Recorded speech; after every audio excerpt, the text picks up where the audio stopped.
It's very nice to hear you. Sir, you have been teaching in this teaching field right from your BSc days, right?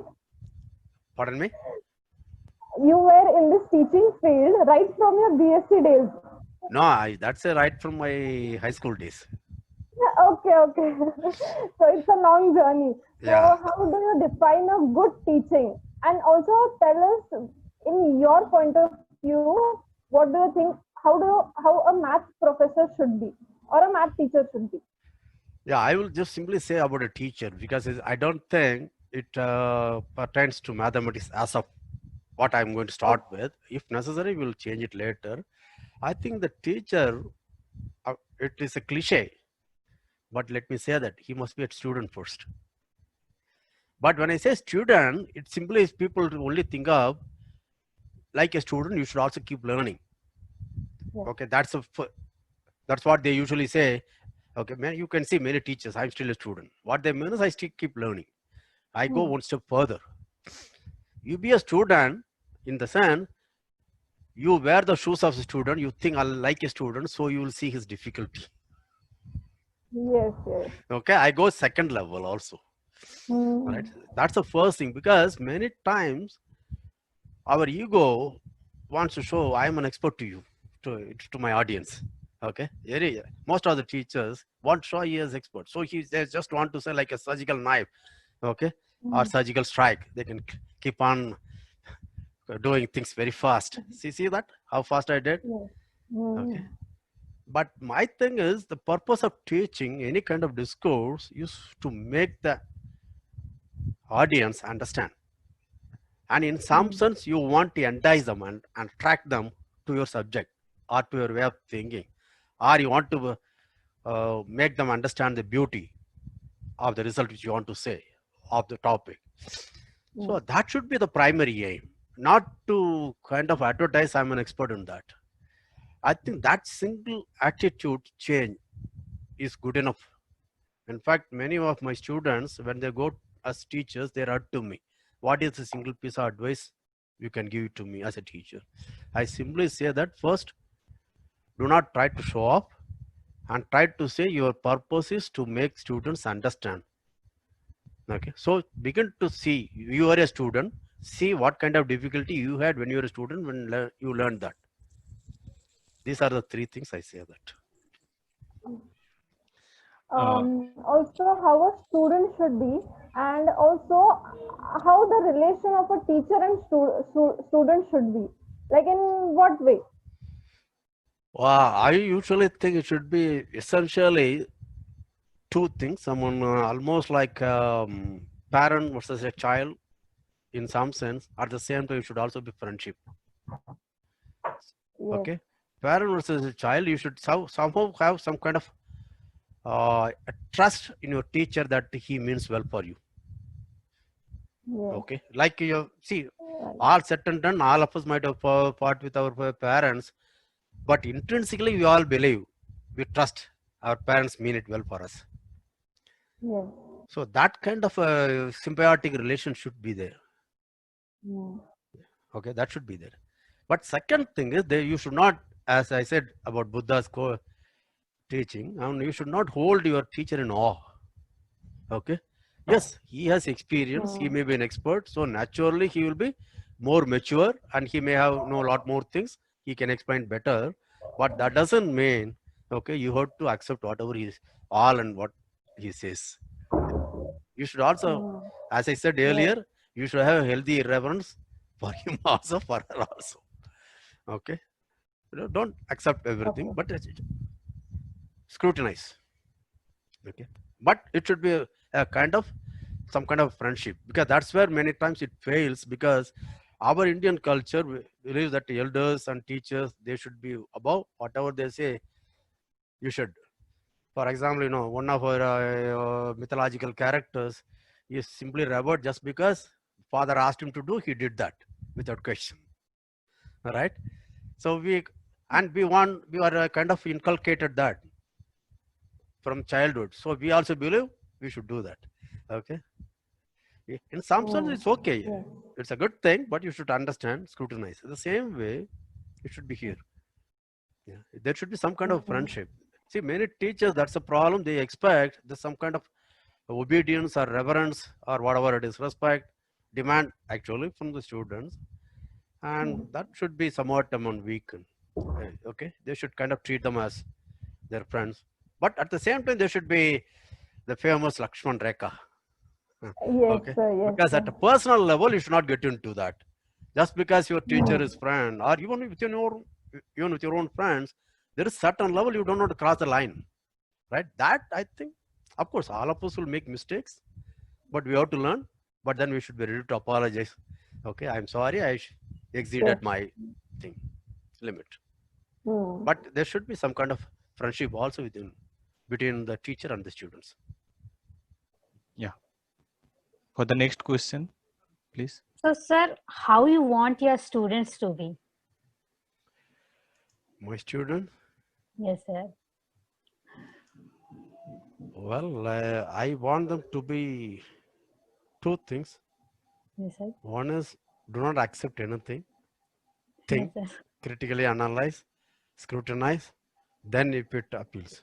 And second thing, try to be helpful. If you can help somebody, help even without asking. Don't wait. I know I can help Alapan. He didn't ask for, then why should I help? Don't. If you think you can do that. Maybe he is shy, or maybe he is unaware that you can help, or maybe he doesn't like you. Okay, that doesn't matter to me. If I think I can help, I want to help. That's why even earlier question I said, okay, if there is a rebirth, I want to be born again as a human being so that I could help people if possible. Yes. Sir, what did you find most interesting about students' mistakes? Students mistake? Yes, sir. No, I I think the students' mistakes are usually some misconcepts. Okay, they are not understood certain things. That's why they do mistake. And so I don't worry about such things. In fact, as you know, MTTS, one of the lessons which I say or mantras I say is making mistakes is a birthright. Okay, do Yes, not be afraid of making mistakes. It's all right. yes, Just sir. each one of us should think, have I learned anything without making mistakes? I learn. I do mistakes, then I learn, then I improve. Yes, sir. Anybody who goes to swimming has to drink dirty water. Anybody who learns to cycle has to fall down. Yes, sir. Yeah. Anybody, even the child, when it wants to eat, its hand goes here and here, never to the mouth directly. Yes, sir. Yes. When you want to walk, you fall down. So this is natural. There is nothing wrong. So those are all right. But if you have something else in your mind, you have to be a little more probing. Yeah, sir. While attending class, many ones are not in touch with your thinking process, and they are not ready to think with you. Probably she is trying to mention that they are not ready to think with you. Oh, that's all right. That I know that. I also the correct English word will be I discount for that kind of thing also. Right. So even for thing, okay, they may not be able to think because what you see Kumaresan of today is not the same Kumaresan 40 years ago. Did I have this same kind of amount depth in my understanding, or the way I think now? This is certainly much faster than I used to think. Even those days, I used to be a fast thinker, but there is no comparison what I was 40 years ago and today. So I understand my students' difficulty. But on the other hand, while I discount that he may have struggled to reach, but I don't want to condone it in the sense that I want him to reach me or even better. So if you say, oh, you are doing good, that's enough, then you may just stop at that level. Yes, sir. So in some sense, I keep prodding so that you can do better and better and surpass me. Okay, that's it. Sir, you always say that students should develop intuition for mathematics. So, how students can develop intuition for mathematics? Well, see, intuition for any subject, I would say, be it sir. history, archaeology, or language, anything. See, each subject has what I call an ethos, a spirit of its own. Okay. Okay, that kind of spirit you should get into that. If I want to understand your agony, your pain, I should play play act your role, what you are going through. Then only I can see at least part of the pain, part of the difficulty. The same way in the subject, you should begin to think like the subject, what it means. Okay. That's what I said. If you notice that, I will say when it comes to combinatorics, I don't get that kind of comfort. I can Yes. do that. Give me enough time, I can solve problem. That's not a problem. Okay. Yes, sir. But the way I think geometry or analysis or even algebra, I don't see the same comfort level there, because the combinatorial thing is a little difficult for me. Okay. But whereas it comes to this, so how do I do that? You should kind of train yourself and do that. Okay. So if it is geometry thing, you should have to think geometrically. If it's algebra, then you should be very comfortable with a kind of very formal way of thinking, right? You cannot say that every time I will need geometry, or every time I should have some kind of a weight I started doing. Okay, because algebra is again, it's a kind of what you call, no, people may take offense, but that's not what I mean. I hope they try to understand what I'm trying to say. It's a kind of tinkering with the symbols and formalisms and notions. Then something strikes you, then you formalize that. That's how algebra develops. Okay, then you should be ready to do that. Okay, I brush it under the word symbolic manipulation. What I mean is this. Okay, you have some formal thing, you may not know what it comes, then you keep on playing with it. Then something emerges, then you formalize that. So that is their way of thinking. So if you want to be an algebra, you have to learn to think like that. Okay. See, that's what I meant. So that is what I meant by intuition. So that should start from the very basic concepts itself. At that level itself, you should develop intuition. If you fail in the first two initial stages, then you could never acquire intuition. You can only formally check. You can do accountant job thoroughly. Yes.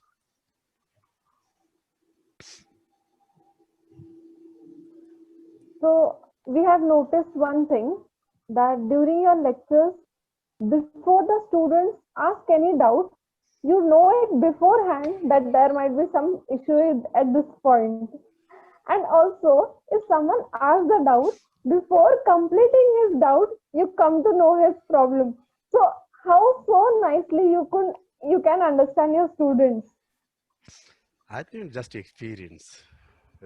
And as I said a while ago about my BSc classmates, and I also, my advice to my students who want to be teachers, you put yourself in teacher's position, in student's position. Okay, then you begin to understand what their difficulty is. Okay, so you kind of the English word is you put yourself in their shoes. That's what I do. Okay, that's why I'm able to see that. Yeah, but it's a kind of what you call empathy. Okay, you try to understand their own thing, then it comes naturally. It's, of course, experience also helps. Okay.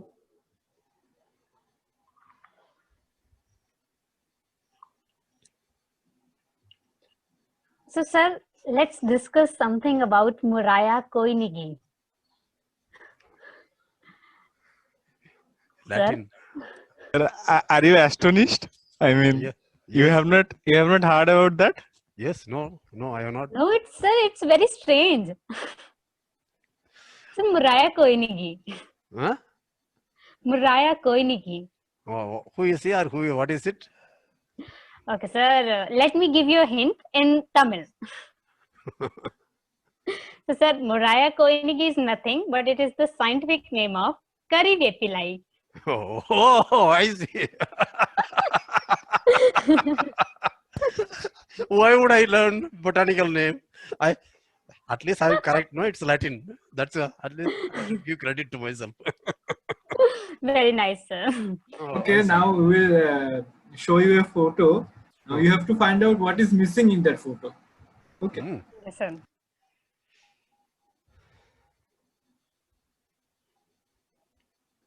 So, sir, these are the benefits of curry leaf. Yes. You can lose your weight. Yeah. It helps in hair growth and everything. So, Right. what's missing in this picture? Of course, we can use it in analysis. That is a thing which they don't say. That's your curry leaf trick, right? Yes. Yes, sir. The- So, sir, your students say that curry leaf trees in India except South, and in right, curry leaf trees in South. The reason Kumaresan sir taught his students to use curry leaf everywhere. yeah. So, sir, from where you got this relation between curry leaf and obviously triangular inequality? Yes. I- As I told you that whenever I see something, to get my point across, I try to think of analogy, real life example. That's what I said. All Okay. right. Then I thought, it comes, but you don't seriously need it for the final inequality. But then final inequality is a delicious thing you want. To make it delicious or true, you use something and throw it out. Okay. Then I thought of immediately curry leaf. That's what we do. Sir, have you ever cooked something using curry leaf? See, I don't cook anything except hot water and tea. Okay. Okay. And coffee. And I also cook khichdi. Whenever my wife is away for 30 days, 40 days, I cook.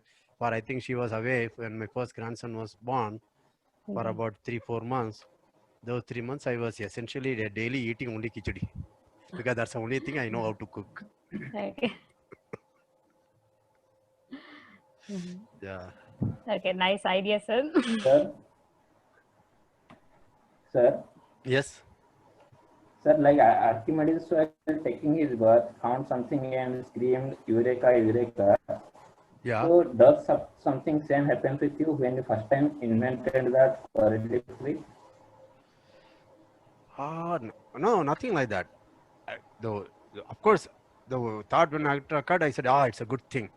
So the students will understand better. And also, I use this kind of thing for two reasons. One, to change your perspective. Second, you might have noticed that whenever I teach, in online, it's slightly less though, I tell a lot of stories. I draw a lot of analogies. I try to compare with something else. Okay, sometimes it looks non-mathematical, but my idea is to do things connected to mathematics. At the same time, the change of scenery, okay, the students sit up and hear. Okay, otherwise they always see mathematics, symbols, they get bored, right? Yeah. You say, okay, curry leaf trick, and you say, why am on, 6 people, blind men watching, going to see an elephant, or okay, don't think of a monkey, okay. This kind of stories make the students sit up, and at the same time make them understand the concepts. Yes, sir. Yeah. So my first reaction will be that I should remember this so that I should use it in my lecture. That's the thought it always occurs to me. Sometimes in the class itself, I think of something. For example, Professor Sukumar liked one thing. Last year, I was giving a lecture at Delhi College, right? And at that time, I was talking about LEB property. Then I said, see, without LEB, nothing can work. No serious mathematics analysis can be done. I said, LEB property of real analysis is the Aadhaar of real analysis. Then, okay. Then there are lot of people who are very happy. And you see, it just immediately they connect. You understand that? Okay, now for everything you need Aadhaar. So similarly, you need, okay. You see that? That's what I meant by pushing them into that particular perspective. Then they understood. After that, I went to prove how for this theorem also you need LEB, this theorem you need LEB, like that. Then they understood. So I think of such things to make two things. One, break away from the standard teaching. Second thing is to see them in that particular direction.